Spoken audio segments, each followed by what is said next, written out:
Miris, seorang ibu bersama bayinya terpaksa ditahan pihak rumah sakit sebagai jaminan karena tak mampu melunasi biaya persalinan. Ibu dan anak ini bahkan tertahan 10 hari sebelum akhirnya diperbolehkan pulang setelah biaya persalinan dilunasi.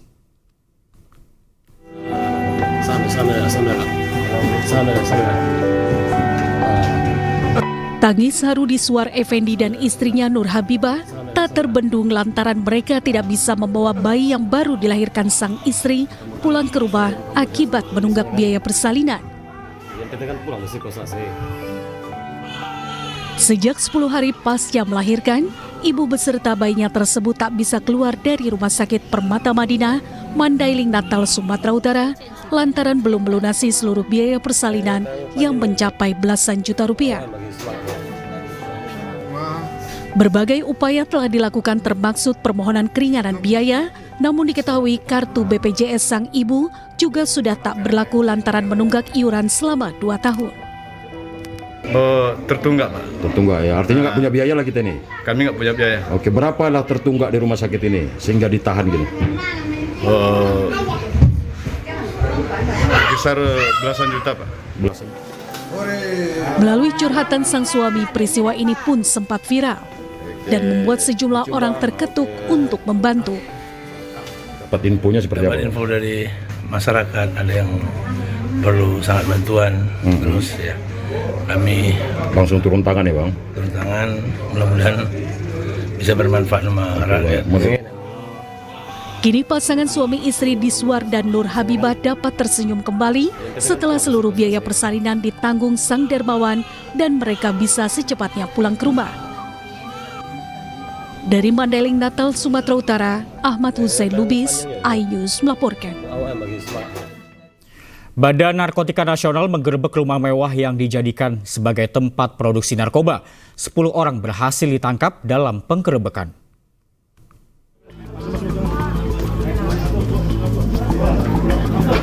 Badan Narkotika Nasional menggerebek rumah mewah yang dijadikan sarang narkoba di Kelurahan Lialang, Kecamatan Taktakan, Kota Serang, Banten. Petugas mengamankan 16 karung yang berisi narkoba golongan 1 sebanyak 950.000 pil ekstasi seberat hampir 1 ton yang hendak dikirim melalui jasa ekspedisi. Selain itu, 10 orang tersangka yang berada di lokasi saat penggerebekan ditangkap petugas. Dari 10 orang pelaku, 3 diantaranya merupakan satu keluarga terdiri dari suami, istri, dan anaknya. Tim Badan Narkotika Nasional mengamankan 10 orang tersangka dengan total barang bukti berupa 971.000 butir narkotika jenis PCC yang dipanjang paracetamol, kafein, carisoprodol. Merupakan pemilik rumah mewah tersebut merupakan seorang narapidana kasus narkotika yang tengah mendekam di penjara sejak tahun 2023 lalu. Polisi terus mengembangkan kasus ini, sementara para pelaku dijerat dengan Undang-Undang Narkotika dengan ancaman maksimal hukuman mati. Dari Serang, Banten, Mahesa Apriyadi, iNews melaporkan.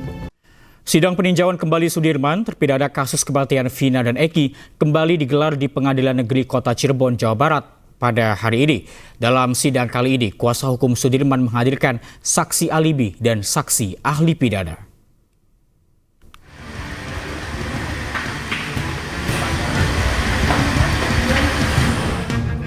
Menumpangi minibus lapas, terpidana kasus kematian Vina dan Eki, Sudirman tiba di Pengadilan Negeri Kota Cirebon, Jawa Barat pagi tadi.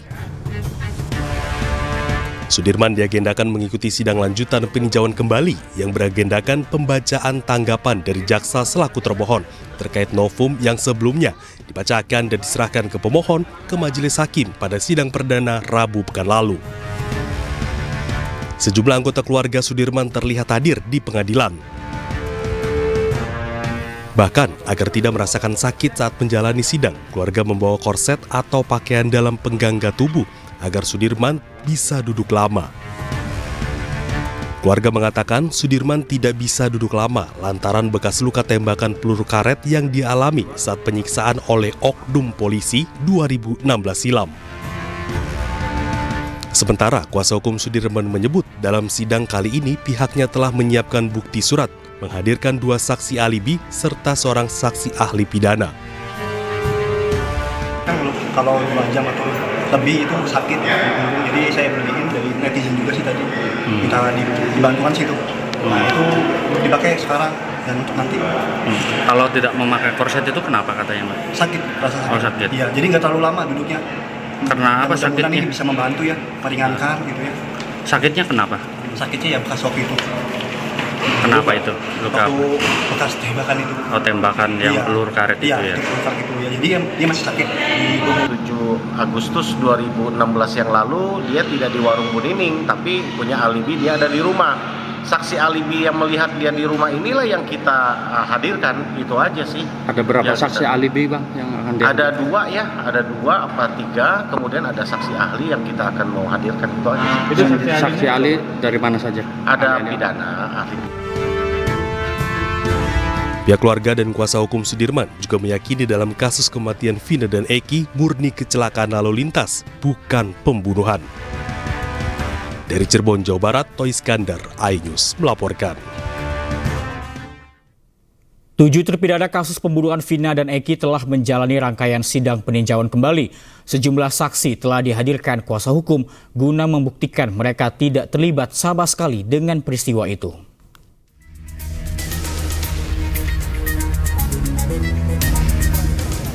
Sidang peninjauan kembali kasus pembunuhan Vina dan Eki ditempuh oleh 7 terpidana kasus Vina. Sejak awal, para terpidana konsisten dengan argumentasinya bahwa mereka tidak pernah membunuh Vina dan Eki. Di hadapan majelis hakim, kuasa hukum terpidana pembunuhan Vina dan Eki menghadirkan sejumlah saksi ahli untuk turut mengungkap kebenaran kasus yang terjadi di Cirebon 2016 yang lalu.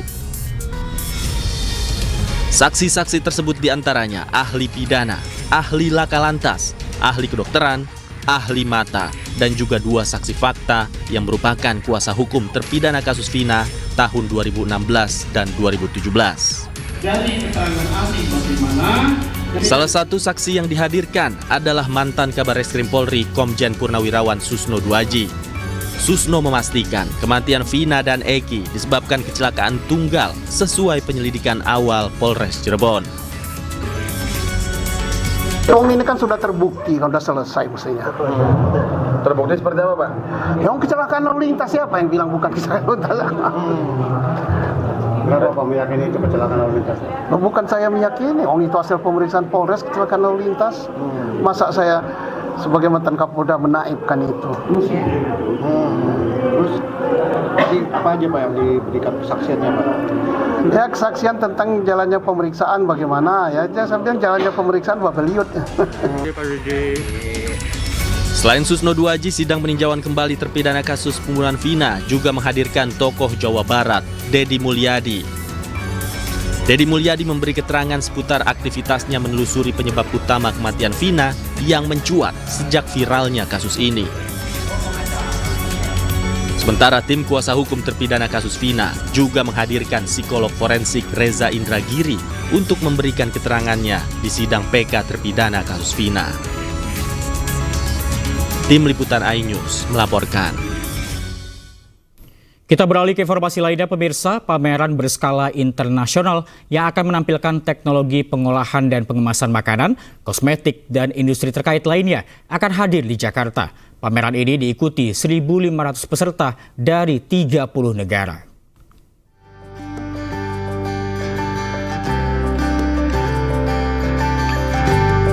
Krista Exhibition kembali menggelar pameran internasional Allpack and Allprint Indonesia 2024. Pameran ini akan menampilkan teknologi pengolahan dan pengemasan untuk makanan, minuman, kosmetik, dan industri terkait lainnya.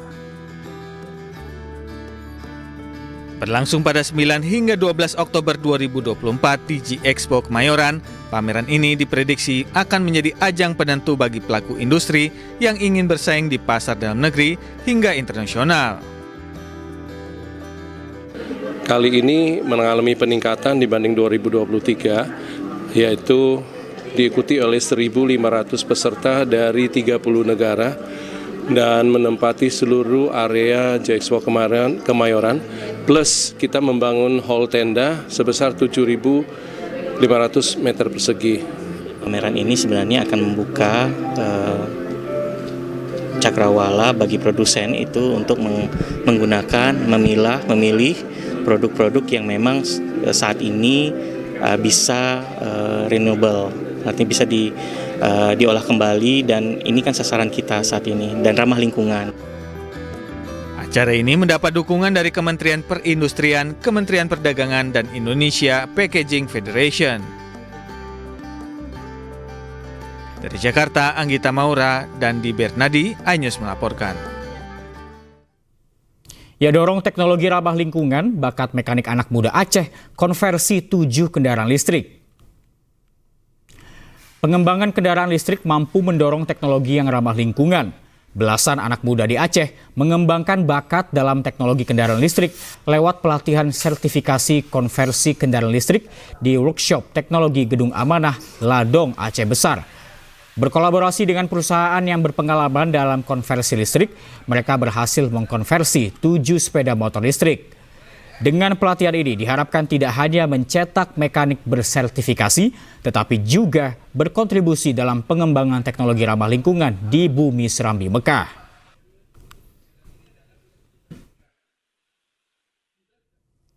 Sebagai bentuk apresiasi kepada nasabah, salah satu bank swasta terkemuka menawarkan berbagai penawaran menarik hingga promo eksklusif. Di ajang ini juga dibahas dinamika dan strategi pertumbuhan ekonomi Indonesia dalam menghadapi tahun 2025.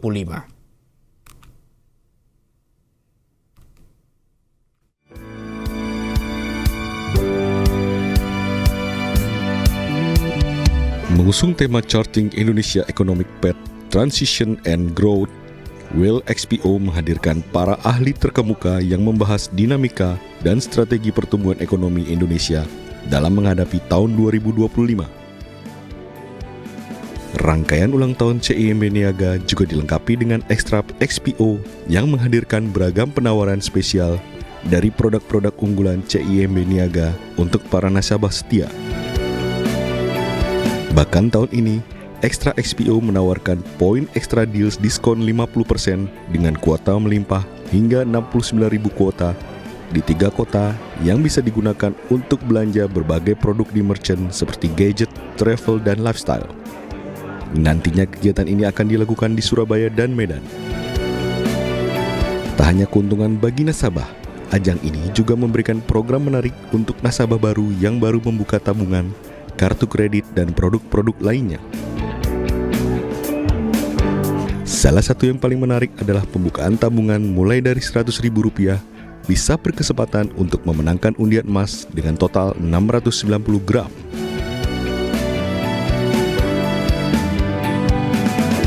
Dari Jakarta, Nisa Sahib, Ade Firmansyah, Indra Purnama, iNews melaporkan. PT MNC Finance menyerahkan hadiah 1 unit sepeda motor kepada nasabah setianya yang beruntung di Kabupaten Kuningan, Jawa Barat melalui program Gebyar Promo Loyalty Customer 2024. Hadiah ini merupakan apresiasi kepada nasabah yang telah mempercayakan MNC Finance sebagai perusahaan pembiayaan. Engkos Kosasih, warga Desa Pakembangan, Kecamatan Mandirancan, Kabupaten Kuningan, Jawa Barat, berbahagia setelah mendapat 1 unit sepeda motor dari PT MNC Finance. Hadiah ini diberikan kepada nasabah yang telah setia mempercayakan pembiayaan kepada PT MNC Finance. Program Gebyar Promo Loyalty Customer 2024 rutin digelar setiap tahun sebagai bentuk apresiasi kepada nasabah. Semoga hadiah dari MNC Finance dapat menunjang usaha Bapak Engkos yang sudah mendapatkan reward Gebyar Promo dari MNC Finance 1 buah unit motor.